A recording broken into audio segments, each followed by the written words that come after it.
When a big car isn't big enough, get a small car instead. The Volkswagen Squareback sedan. Sit tight.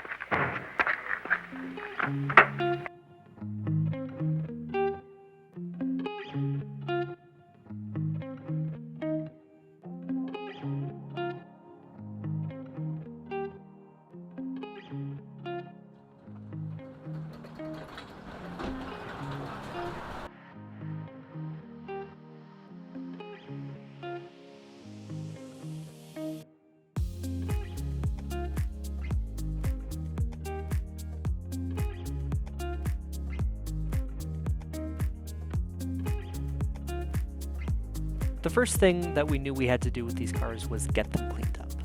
They were filthy when they came out of the field. As I mentioned, they'd been sitting there for 10 years, so really it's only to be expected, but still, they were pretty rough.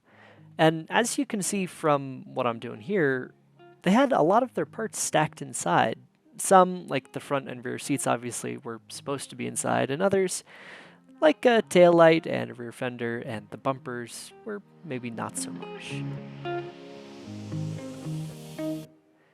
Now, the blue car, the 1971, was actually in a little bit more complete condition. It still had all its body panels in the correct place, and it still had its interior complete and in the right places. So before we could really get to doing the archaeology on it, the interior had to be stripped out. The red car, as you can see, or Astrid, as we've started calling her, was already mostly disassembled, inside and out. So really all we had to do was remove all of the parts from inside, and then it was down to cleaning. And both of these cars were full of dirt. So full, in fact, that I'm pretty sure we completely filled a shop vac like 4 times in the course of cleaning it. Our next project was to get the engine deck lid off and out of the car, and it really did not want to come out.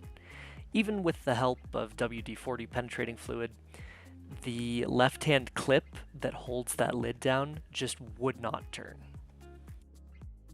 You can see us here using a long-handled screwdriver to try to add a little bit of extra leverage, and it actually worked on the right side, but on the left, we were actually bending the D-ring instead of turning the clip.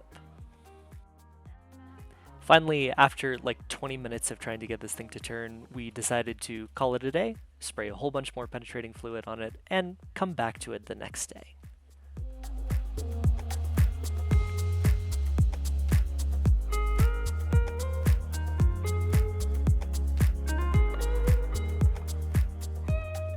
I was absolutely determined that I was going to get this thing to turn, and for a while I kept struggling with the screwdriver.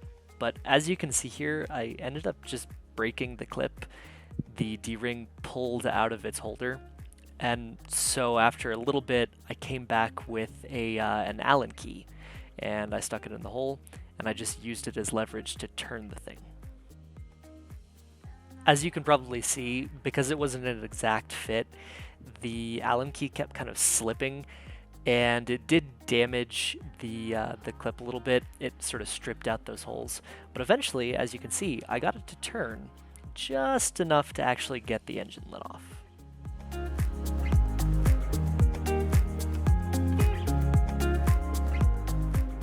And there she is, the original, or maybe original, 1600cc fuel-injected flat-4 engine. It was filthy, covered in more cobwebs and dead spiders than I have ever seen.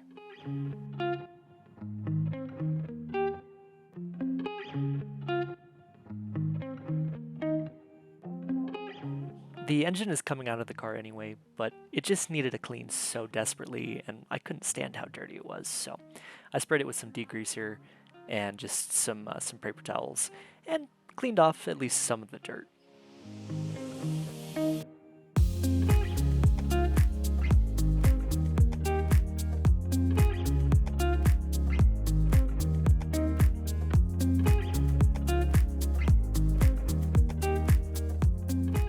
Continuing the theme of cleaning, the frunk was also full of dirt, but unfortunately it wasn't just full of dirt.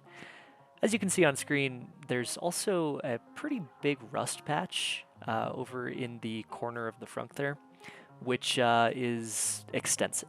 It's pretty badly rusted, and as you can see, we kept pulling out Bondo and chunks of rust, so somebody had tried to repair it really badly before, and we're gonna do our best to repair it a bit better. From what we've heard, this is actually a really common rust location with these cars, and although it will be a pain to fix, we're pretty hopeful that we can do a good job.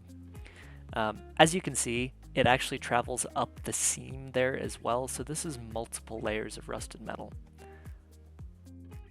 The floors, too, were covered in a layer of surface rust, so I attacked that with an air-powered grinder, just to see how deep the rust went, and unfortunately it goes pretty deep.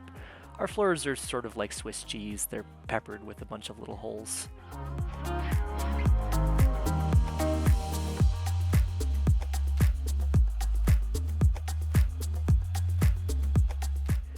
The floors, as you can see, are pretty bad, but we're hopeful we can repair those. Fortunately, the real problem area is up under the rear wheel arches, where it's rusted through for like these big 6-inch stretches along a seam. But tackling that is going to come in another episode. Thank you so much for sticking around, and we will catch you next time when we start disassembly.